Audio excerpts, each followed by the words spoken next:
Assalamualaikum warahmatullahi wabarakatuh. Perkenalkan, nama saya Nova Maulidia. Saya dari Prodi Akuntansi dengan nomor NPM 210404020045. Nah, kali ini saya akan mereview mata kuliah Pendidikan Kewarganegaraan dosen pengampu Bapak Ludovicus Bomanswadu MPD. Saya akan mereview 3 materi, yaitu materi yang pertama identitas nasional, materi yang kedua integrasi nasional, dan materi yang ketiga nilai dan norma konstitusi. Sekarang kita lanjut ke materi pertama, yaitu tentang identitas nasional. Konsep identitas nasional itu dibentuk dari dua kata dasar, yaitu kata identitas dan kata nasional. Dalam Kamus Besar Bahasa Indonesia, identitas diartikan sebagai ciri-ciri, keadaan khusus, atau penanda terhadap seseorang pribadi atau bisa juga terhadap kelompok.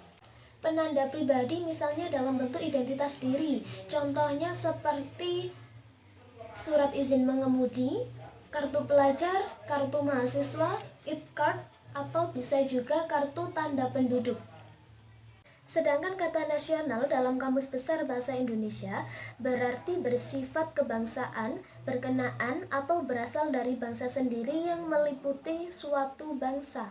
Dalam konteks pendidikan kewarganegaraan, identitas lebih dekat dengan arti jati diri, yakni ciri-ciri atau karakteristik, perasaan atau keyakinan tentang kebangsaan yang membedakan antara bangsa Indonesia dengan bangsa lainnya.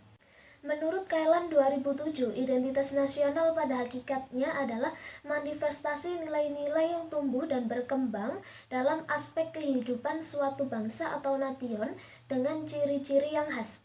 Dan dengan ciri-ciri yang khas itu yang membedakan antara satu bangsa dengan bangsa lainnya. Tantangan dalam identitas nasional yaitu diantaranya lunturnya nilai-nilai dalam praktek kehidupan berbangsa dan bernegara. Yang kedua, nilai-nilai Pancasila belum menjadi acuan sikap dan perilaku dalam kehidupan masyarakat sehari-hari. Yang ketiga, rasa nasionalisme dan patriotisme yang luntur dan mulai memudar. Hal ini terjadi karena rendahnya pemahaman dan penurunan kesadaran warga negara dalam bersikap dan berperilaku menggunakan nilai-nilai Pancasila dalam berbangsa dan bernegara, khususnya pada era reformasi bangsa Indonesia.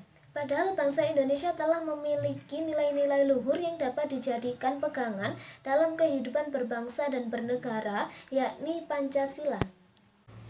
Nah, kita lanjut ke materi yang kedua, yaitu materi integrasi nasional. Integrasi nasional mempunyai dua pengertian dasar, yakni integrasi dan nasional. Menurut Kamus Besar Bahasa Indonesia, integrasi adalah pembaharuan sampai menjadi satu kesatuan yang bulat dan utuh. Adapun kata nasional berarti bangsa. Integrasi nasional merupakan upaya penyatuan berbagai perbedaan seperti kelompok budaya dan kelompok suku dalam suatu wilayah sehingga membentuk kesatuan.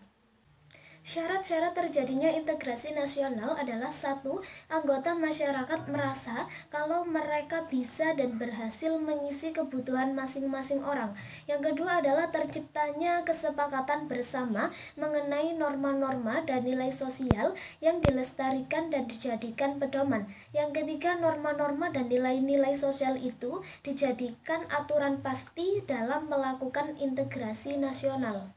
Hal yang tidak kalah penting dalam mendorong terciptanya integrasi nasional adalah adanya rasa cinta tanah air. Hal ini dapat dibuktikan saat masa perjuangan untuk merebut, menegakkan, serta mengisi kemerdekaan Republik Indonesia hingga masa kini. Di era kemerdekaan tersebut, semua rakyat Indonesia dari berbagai latar belakang bersatu padu melawan penjajah karena adanya rasa cinta tanah air. Keinginan untuk membentuk suatu kesatuan yang utuh juga merupakan salah satu faktor pendukung integrasi nasional. Di antaranya adalah peristiwa Sumpah Pemuda pada tanggal 28 Oktober 1928, di mana warga Indonesia ingin bersatu dalam semangat perjuangan yang sama sesuai cita-cita nasional. Ada beberapa faktor pendorong terciptanya integrasi nasional. Faktor pendorong integrasi nasional membantu menjaga negara bersatu dan kuat dari dalam meski ada keberagaman. Salah satu di antara faktor pendukung integrasi adalah perasaan senasib dan seperjuangan. Contohnya ialah saat masa penjajah, di mana warga Indonesia bersatu untuk merdeka karena dilandasi keinginan yang sama, tanpa memperdulikan suku, agama, ras, dan golongan. Faktor pendorong integrasi nasional juga bisa timbul dari budaya gotong royong atau saling membantu antara satu dengan yang lainnya. Budaya gotong royong merupakan ciri khas kepribadian negara Indonesia secara turun-temurun sejak dulu dan tetap dipertahankan hingga sekarang. Nah, sekarang kita lanjut ke materi yang terakhir, yaitu materi nilai dan norma konstitusi. Pada saat Anda menemukan aturan atau hukum yang berisi tentang ketentuan yang mengatur bagaimana pemerintahan dijalankan, artinya Anda telah menemukan bagian-bagian dari konstitusi.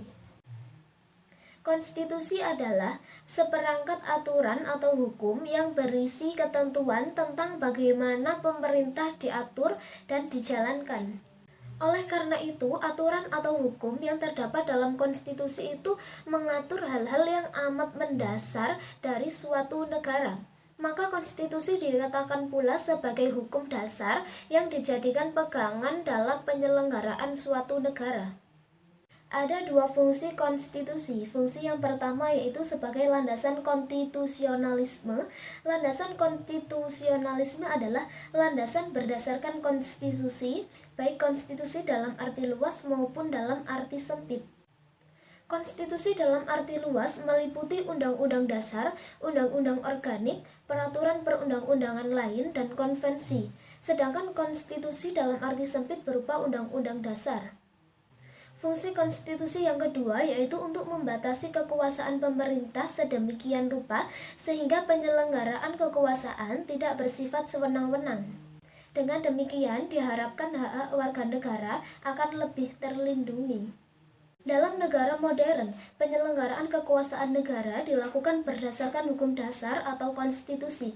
Dengan demikian, konstitusi mempunyai kedudukan atau derajat supremasi dalam suatu negara. Yang dimaksud dengan supremasi konstitusi adalah konstitusi mempunyai kedudukan tertinggi dalam tata tertib hukum suatu negara. Undang-Undang Dasar Negara Republik Indonesia tahun 1945 sebagai konstitusi negara Indonesia yang memiliki kedudukan sebagai hukum tertinggi dan hukum dasar negara. Sebagai hukum tertinggi negara, Undang-Undang Dasar Negara Republik Indonesia tahun 1945 menduduki posisi paling tinggi dalam jenjang norma hukum di Indonesia. Nah, itu tadi review yang dapat saya sampaikan. Terima kasih. Wassalamualaikum warahmatullahi wabarakatuh.